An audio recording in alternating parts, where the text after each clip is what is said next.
The president has had a very busy weekend, making our country and the world a much safer place. President Trump ordered decisive military action against the Houthi terrorists in Yemen. These Houthi terrorists have engaged in piracy, violence, and terrorism against American ships for years under the Biden administration, costing billions of dollars and putting innocent lives at risk. Joe Biden's pathetic weakness invited these unacceptable attacks. But there's a new sheriff in town, and his name is Donald Trump. And the world is officially on notice. America has a commander-in-chief whose peace through strength approach is unwavering and should not be tested. As the president said, no terrorist force will stop American commercial and naval vessels from freely sailing throughout the world. Houthi terrorists and their Iranian backers should not cross President Trump again, and the president has made that clear today. Sure. John, good to see you. After President Trump strafe-bombed the Houthis yesterday, he said that if they retaliate, he was going to personally hold Iran accountable for that. Holding them accountable, what would that look like?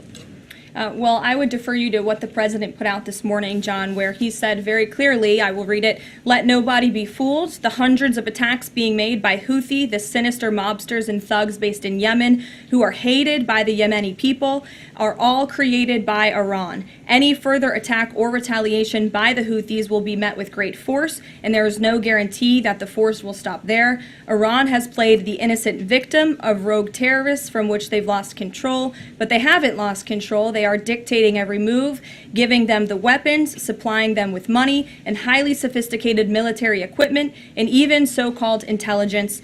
Every shot fired by the Houthis will be looked upon from this point forward as being a shot fired from the weapons and leadership of Iran. And Iran will be held responsible and suffer the consequences, and those consequences will be dire." That is a statement from the President of the United States just moments ago. I have nothing additional to share, but our message to Iran is you better take this president seriously, and I think the Houthis learned that the hard way this past weekend. As I said in my opening remarks, there's a new sheriff in town, and this president is not just going to sit on his hands and allow terrorists to launch attacks on commercial vessels and U.S. naval ships. Those actions will not be tolerated. On another important matter, President Trump signed a proclamation invoking the Alien Enemies Act regarding the invasion of the United States by the foreign terrorist organization Tren de Aragua. At the president's direction, the Department of Homeland Security carried out a counter-terrorism operation deporting nearly 200 violent Tren de Aragua terrorists, which will save countless American lives. Thanks to the great work of the Department of State, these heinous monsters were extracted and removed to El Salvador, where they will no longer be able to pose any threats to the American public. Tren de Aragua is one of the most ruthless terrorist gangs in the world, and they are responsible for some of the most heinous crimes that have occurred in our nation's history in recent years, including the savage murders of beautiful Laken Riley and Jocelyn Nungray. President Trump promised Laken and Jocelyn's families during his campaign that he would demand justice for their beautiful girls, and that's exactly what he did. As the president acknowledged during his inaugural address on January 20th, he pledged to invoke this act, and he has no higher responsibility than to defend our country from threats and invasions. President Trump will continue his historic efforts to seal the border and prevent these illegal invaders from coming here in the first place. As the New York Times is acknowledged over the weekend, President Trump's policies are working. Here's how the Times summed it up. Illegal crossings at the U.S.-Mexico border are down to their lowest level in decades. Once crowded migrant shelters are empty. Instead of heading north, people stranded in Mexico are starting to return home in bigger numbers. The border is almost unrecognizable from just a couple of years ago, when hundreds of thousands of people from around the world were crossing into the United States every month in scenes of chaos and upheaval. This is the Trump effect in action. And again, those are the words from the New York Times. We didn't need a border security bill. We just needed President Trump. All of these actions taken together are contributing to a wave of optimism about the direction of our great country. According to brand new polling from NBC News, More registered voters say the United States is heading in the right direction than at any point since early 2004. Americans support President Trump's common sense approach that's getting our country back on track in record time. Meanwhile, the president's critics can't say the same. That same new NBC poll also found that the Democrat Party has reached an all-time low in popularity.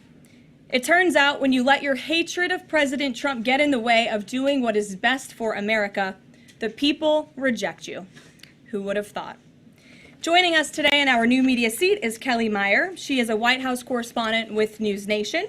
News Nation started in 2021 and is one of America's fastest growing cable news networks with a focus on news for all of America.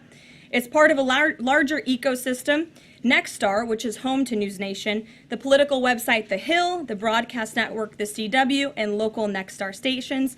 With that, kick us off, please, Kelly. Thank you, Caroline. What do you say to Americans who want safe streets but are concerned due process is being violated?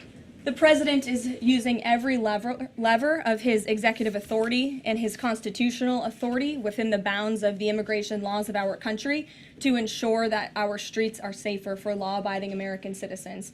And this administration is focused on detaining, arresting, and deporting illegal criminal aliens. And as you saw this past weekend, the president used his authority under the Alien Enemies Act to deport foreign terrorists. Tren de Aragua is now a designated foreign terrorist organization. And as I said, there were nearly 200 Tren de Aragua members who were sent to El Salvador this weekend. Countless lives will be saved because of this action. And if you talk to the families, the Angel families, as I mentioned, Blake and Riley and Jocelyn Nungray, they understand the grave cost of life at the hands of these illegal terrorists. And the president is proud to deliver on that promise for them. And just to follow up on that, this will be challenged later today in the courts. Does the president, does this allow him to defy the court order without having this the checks and balances and the separation of power? No. In fact, this administration acted within the confines of the law, again, within the president's constitutional authority and under the authority granted to him under the Alien Enemies Act. We are quite confident in that, and we are wholly confident that we are going to win this case in court. Peter. Thank you, Caroline. If you guys can't send 200 Tren de Aragua terrorists at a time to El Salvador, where are you going to send them instead? It's a very good question. You'd have to ask the courts and the people on the left who are trying to fight this administration for doing the business that this president sought out to do, which is to deport these foreign terrorists. And we're very grateful to President Bukele and to El Salvador for accepting these heinous monsters where they will face justice.